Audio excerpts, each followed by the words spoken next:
Hello, I will read to you the Gospel, second part, Thursday, about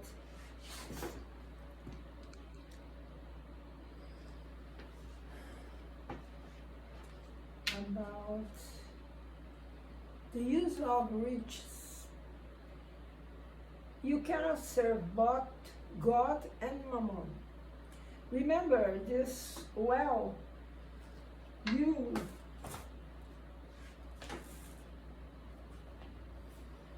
remember this well. You who are dominated by the love of gold.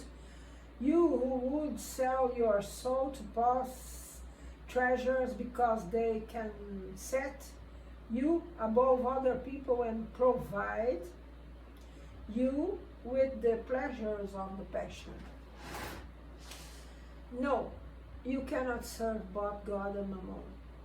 Therefore, if you feel your soul dominated by the covetousness of the flesh, make haste to rid yourself of the yoke that crushes you, because the just and strict God will say to you, What did you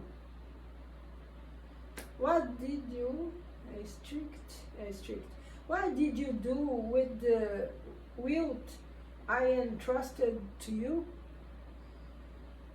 You unfaithful steward. On to serve your personal satisfaction, did you use that driving power for doing good deeds? What then is the best use of wealth? Seek in the words, love one another, the solution to this problem. Therein lies the secret for the good use of riches. Those who are animated by love for their neighbor have their course of action all traced out. The use of wealth, I don't know, in certain wealth.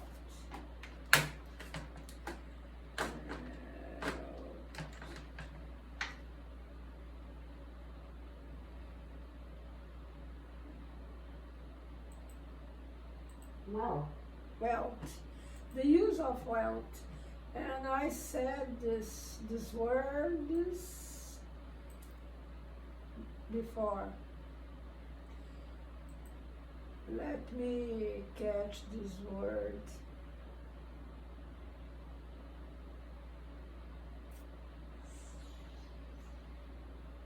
Well, I don't know now. What did you with the wealth I entrusted to you, you unfaithful steward? On to serve your personal satisfaction, did you use that driving power for doing good deeds? What then is the best use of wealth? Seek in the words, love one another, the solution to this problem. Therein lies the secret for the good use of riches. Those who are animated by love for their neighbor have their course of action all traced out. The use of wealth that best pleases God involves charity, not that cold and selfish charity that consists in scattering around oneself the surplus of a golden existence, but rather the charity filled with love that seeks out the unfortunate and lifts them up without humiliating them. You who are you who are rich, give of your superfluity Do more, give something of what you consider necessary to you, because what is necessary to you is still superfluous. However, give wisely.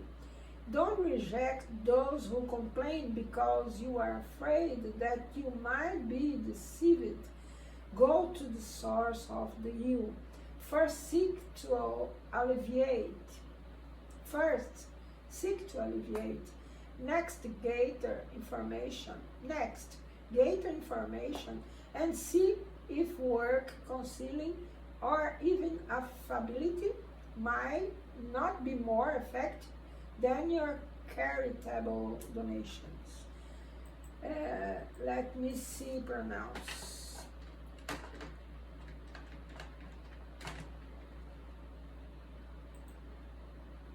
Charitable. Charitable.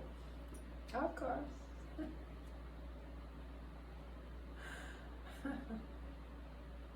Agora achar a palavra. Catch the word now.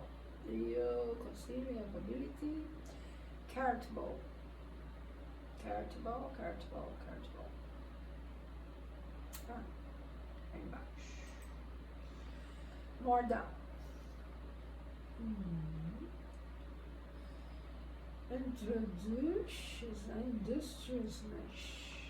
No, charitable.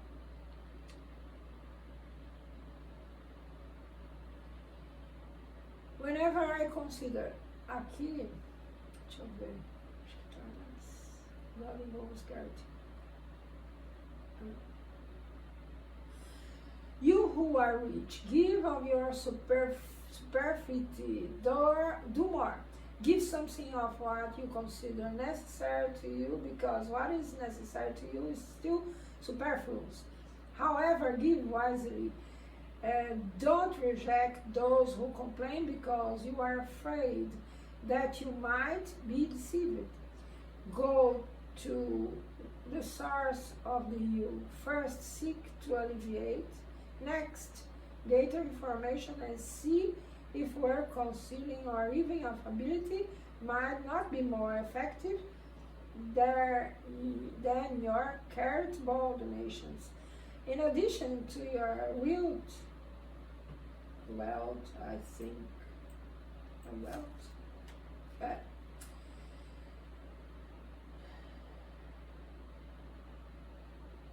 I don't know if you understand with error the pronouns. I don't know.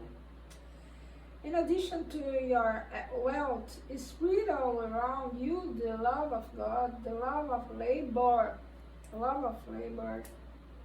and the love of one's neighbors.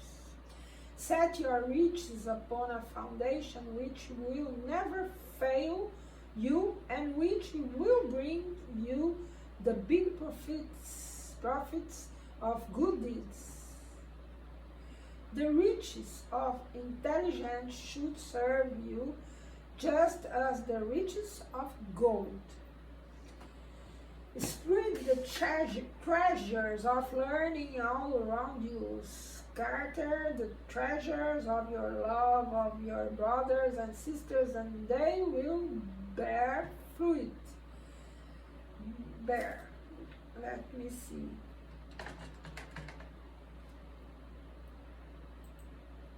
Bear. That's right. Bear fruit. Ai, meu Deus do céu, aqui também vai acontecer isso.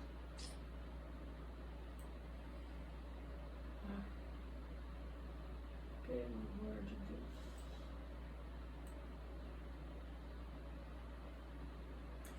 I think that have a sick spirit all time. I will try to read in English. Read only. More or less. Chevreul, Bordeaux, 1861, 1861.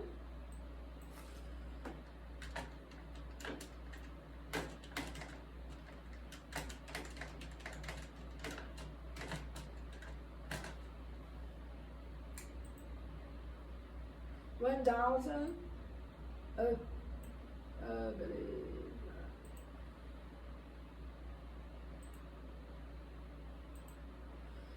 $1,861. Evangelho. Whenever I consider how short life is, I am grievously impressed by your incessant preoccupation with your material welfare, whereas you attach so little importance and devote so little time to your moral improvement, which shall be counted to you for eternity. In seeing your industriousness, one might believe that is connected with an issue of great interest for humankind, whereas in most cases it's nothing more than an attempt to satisfy exaggerated needs and vanity, or to give vanity, or to give yourselves over to excess. How much grief, worry, and torment you inflict upon yourselves, how many sleepless nights to increase wealth that is often more than sufficient already. At the height of such blindness, one often sees those to warm and immoderate love for wealth and the pleasure it provides subjected to pain-fueled labor, priding themselves of a life full of sacrifice and merit, as if they were actually working for others and not for themselves. Fools! Do you then really believe that the worries and efforts motivated by selfishness, greed, or pride will be taken into account while you neglect the care for your future, as well as the duties that fraternal solidarity imposes on all those who enjoy the advantages of societal life? You have been thinking only of our own bodies, whose well-being and pleasures have been the sole object of your selfish solicitude. For your body, which dies, you have neglected your spirit, which will live forever. The Beatles. That master so cherished and cared for has become your tyrant. Let me see the pronouns. Only because I don't know you understand my bad pronouns. The master, so cherished and cared for has become your tyrant, oh tyrant.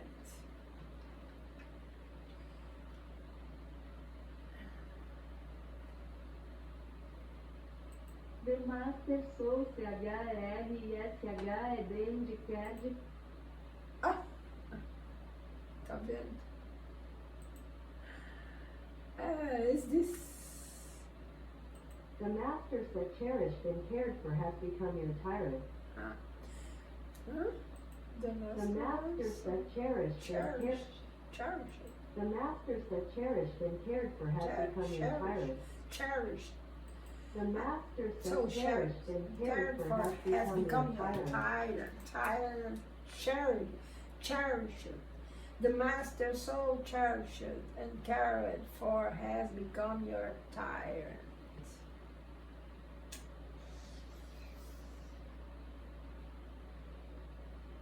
the body, the master, so cherished and cared for, has become your tyrant.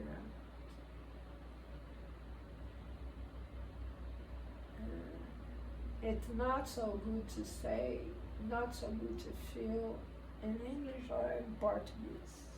It's the same. Ai meu Deus, onde que eu tô?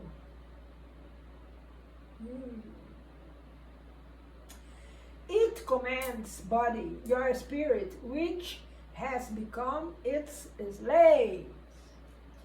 It's then the purpose of the existence that God has given you? It's a question. Is there the purpose of the existence that God has given you?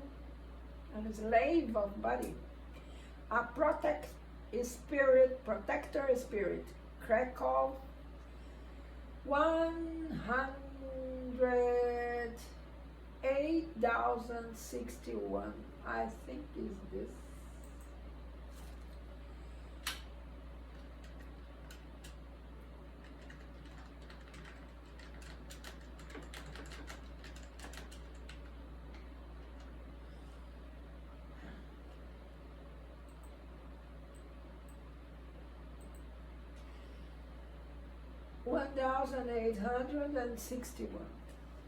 is the year, was the year of Kardec received this message.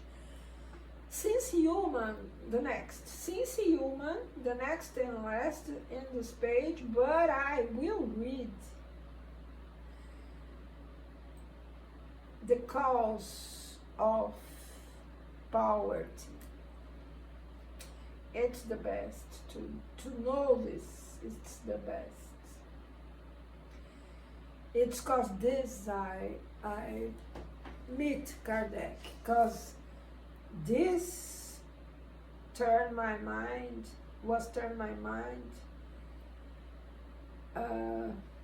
so down, and it is would exploded my mind if I don't met this. I would explode my mind if I don't was met Kardec, the use of rich, the cause of poverty in a world. It happened when I have 15 years. I was Catholic, and I don't can in those epochs saw the response of my questions. In my mind was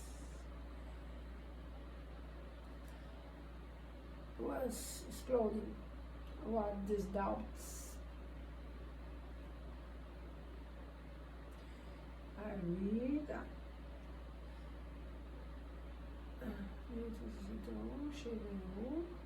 protect spirit, Krakow.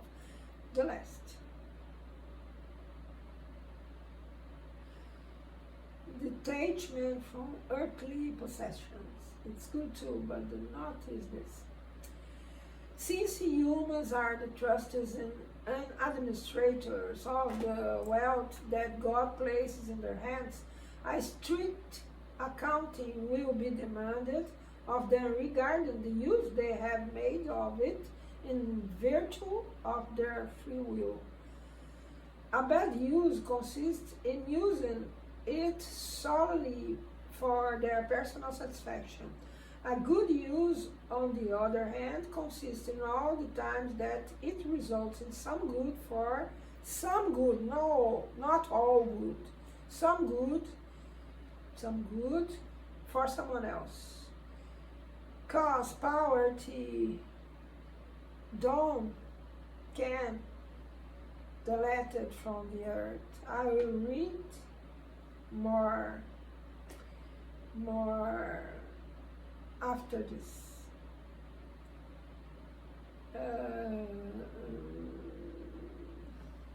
A bad use consists in using it solely for their personal satisfaction. A good use, on the other hand, consists in all the times that it results in some good for someone else. The merit is in proportion to the sacrifice one imposes on oneself. Beneficence is only one way of employing wealth.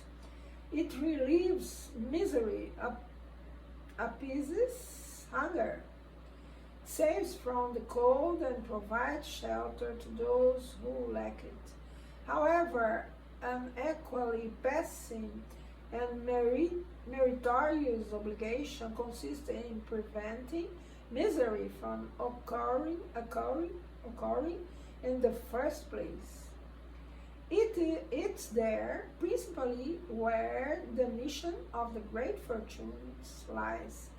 A mission to assist in all sorts of projects which such fortunes can help to execute. Where such projects to provide a legitimate profit good would come of it, nonetheless, because labor develops the mind and labor develops the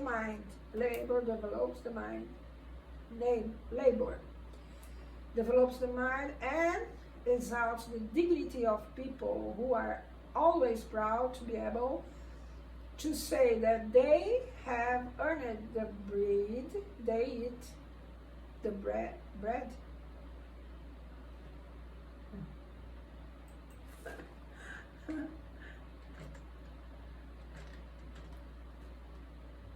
Brady. She is sleeping. The Google secretary.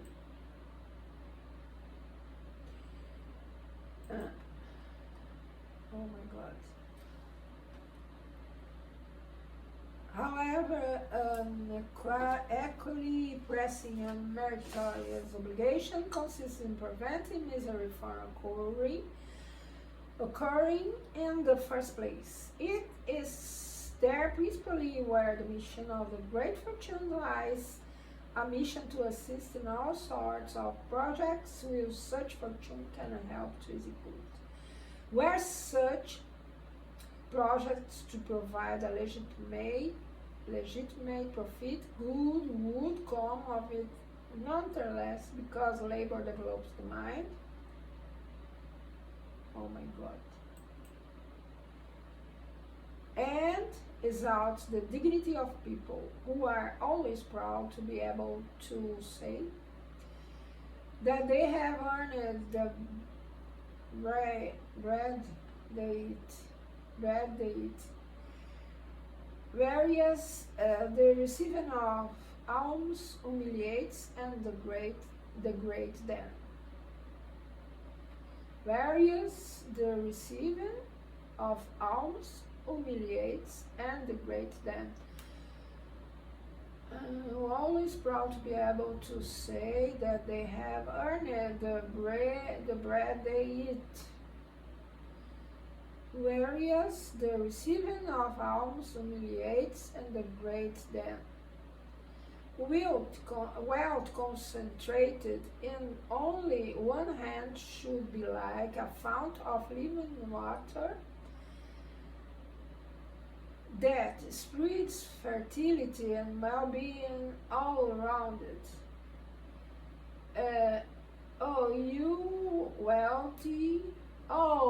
You wealthy, who employ your riches according to the designs of the Lord, your heart will be the first to quench its thirst at the beneficent fount.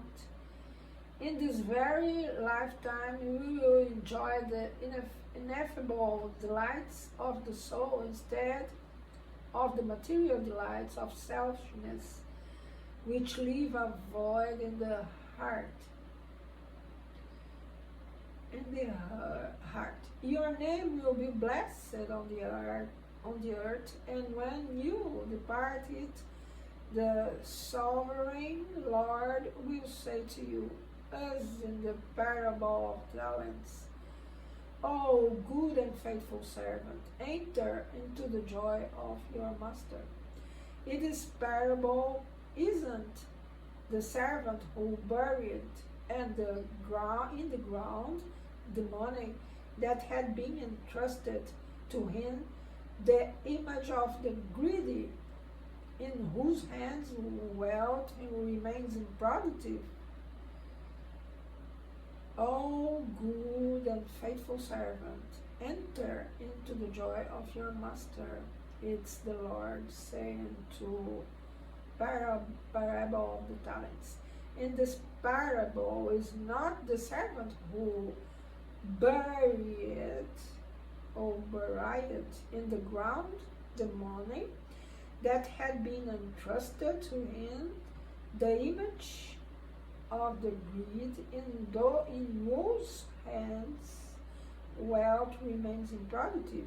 If Jesus speaks primarily of alms, it's because at the time and in the land in which he was living, one didn't know about the work that the arts and industry would create later, and in which wealth could be usefully employed for the overall good of society. To all those who can give little or much, I will say, give alms when necessary, but as much as possible convert them into wages, so that those who deceive them will not feel ashamed. Fenelon, Algeria, 108,006. It's the year Kardec received. And now I will read to the cause of poverty.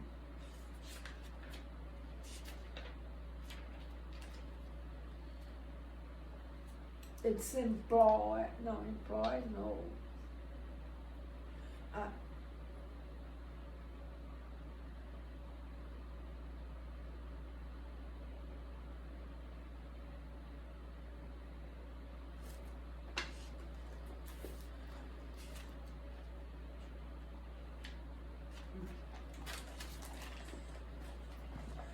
I see. It's the name of this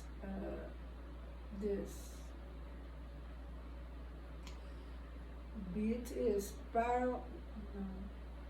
Oh,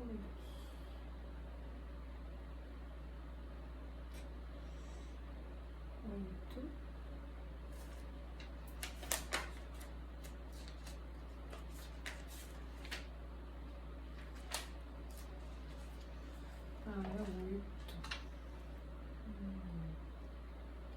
The inequality of riches. The inequality of riches is one of those problems one tries.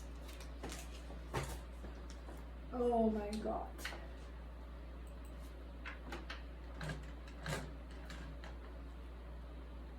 Trees.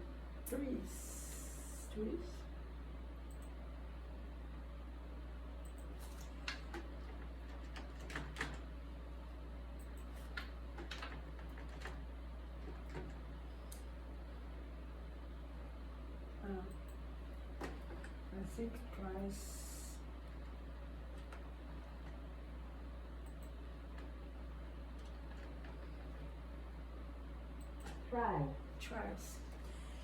The inequality of riches is one of those problems one tries in vain to resolve if one considers only the present life. The first question that presents itself is, why are all humans not equally wealthy?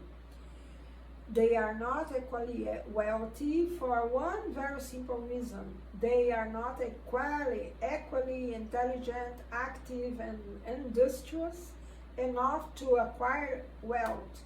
or moderate, or foresightful enough to preserve it. Furthermore, it's a mathematically demonstrated fact that if wealth were divided equally, it would give each person a minimal and insufficient portion. That if such division were carried out, the equilibrium would soon be shattered due to diversity in character and aptitudes. That if the division were possible and lasting, with each person having only enough to live on, it would be the end of all the great endeavors that contribute to the progress and well-being of humankind. That if it provided each person with what is necessary, there would no longer be the stimulus that compels humans to great discoveries and worthwhile enterprise. Of course, see around us, Brazil, Venezuela is in misery, and was, I don't remember, I think 3 great rich lands in the world, I think 3 or 4 more rich land was this before this president there. That if such division were carried out, the equilibrium would soon be shattered due to diversity in character and amplitudes. That if the division were possible and lasting, which with each person having only enough to live on, it would be the end of all the great endeavors that contribute to the progress and well-being of humankind. That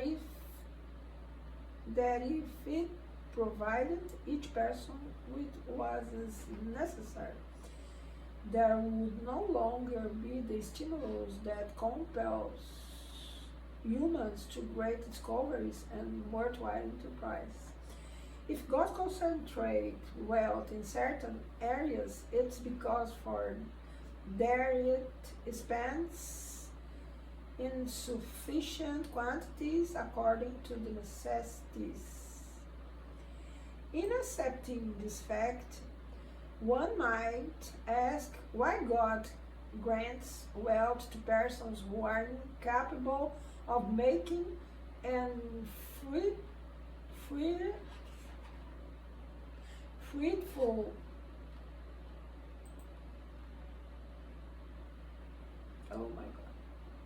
fruitful for the good of all. In accepting this fact, one might ask why God grants wealth to persons who are incapable of making it fruitful for the good of all.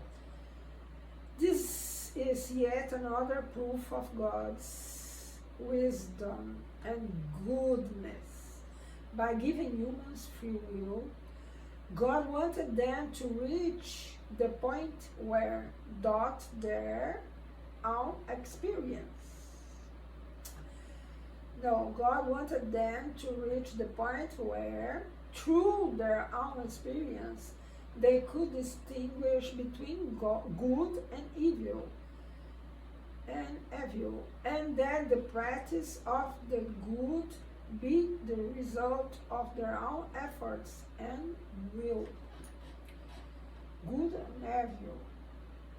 Distinguish between good and evil. All humanity, and that the practice of the good be the result of their own efforts and will. Humans must not be fatalistically led either to good or evil, or they would be nothing more than passive and irresponsible animal-like instruments.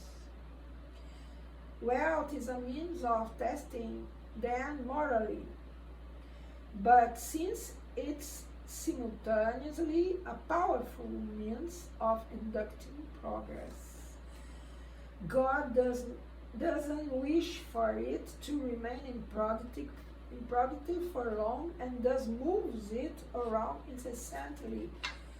The wealth, it moves around incessantly. All persons will possess it at one time or another in order to try their hand and at it and to test the use they make of it.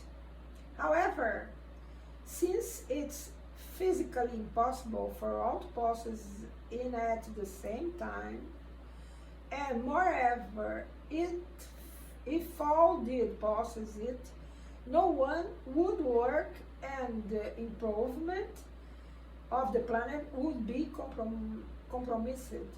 Each individual possesses it in turn. The one who doesn't possess it today, the one who does not possess or doesn't possess it today, has either had it already or will have it in a future. The one who doesn't possess it today has either had it already or will have in a future life. And the one who possesses it now might not have it tomorrow. There are both the rich and the poor, because since God is just, each must work its turn.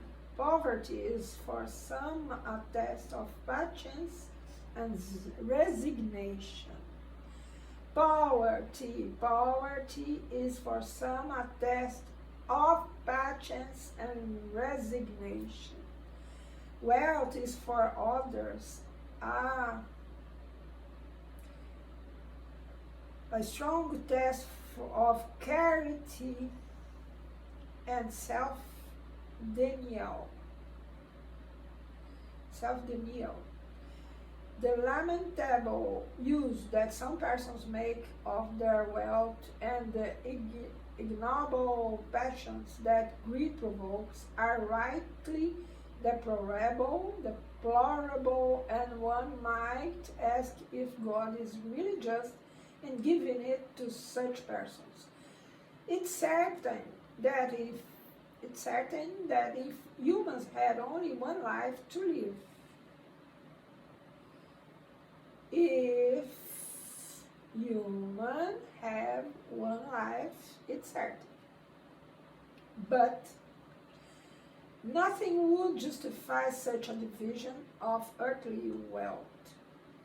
However, if instead of limiting our vision to the present life, we would consider the whole sequence of life's incarnation, we would see that everything balances out justly. Hence, the poor no longer have reason to accuse providence or to envy the rich, and the rich no longer have any reason to gloat over what they possess.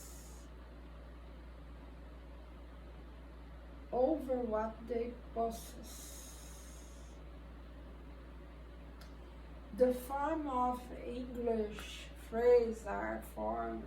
It's so strange for me. the way of mine, North American, or English, think is so strange for me.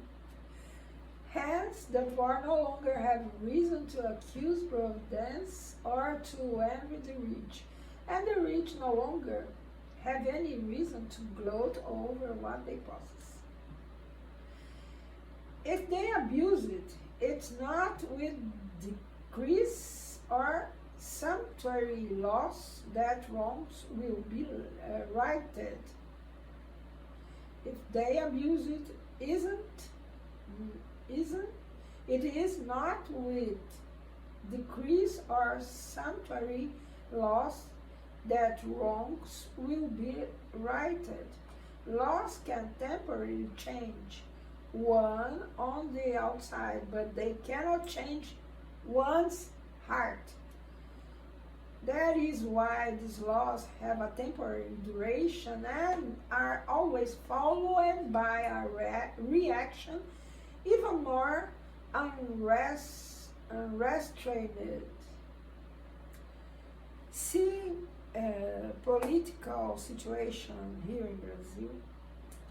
The search of the evil resides in selfishness and pride.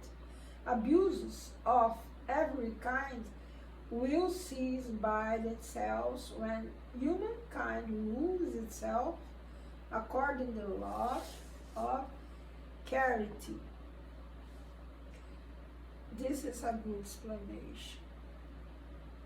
Poverty or wealthy ever change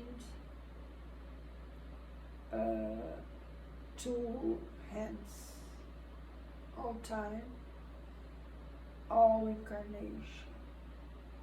Here, it's in school, a great school. Having people that say he is a great hospital. It's really true. But he is a great school, and we have passed for all exercise in life. Is this? And reincarnations is the one of can have to us a real vision of all this situation. I hope I can be a bit clear, and for more, read Gospel by Spiritism. It's so good for all religions. God bless all. Until the next life.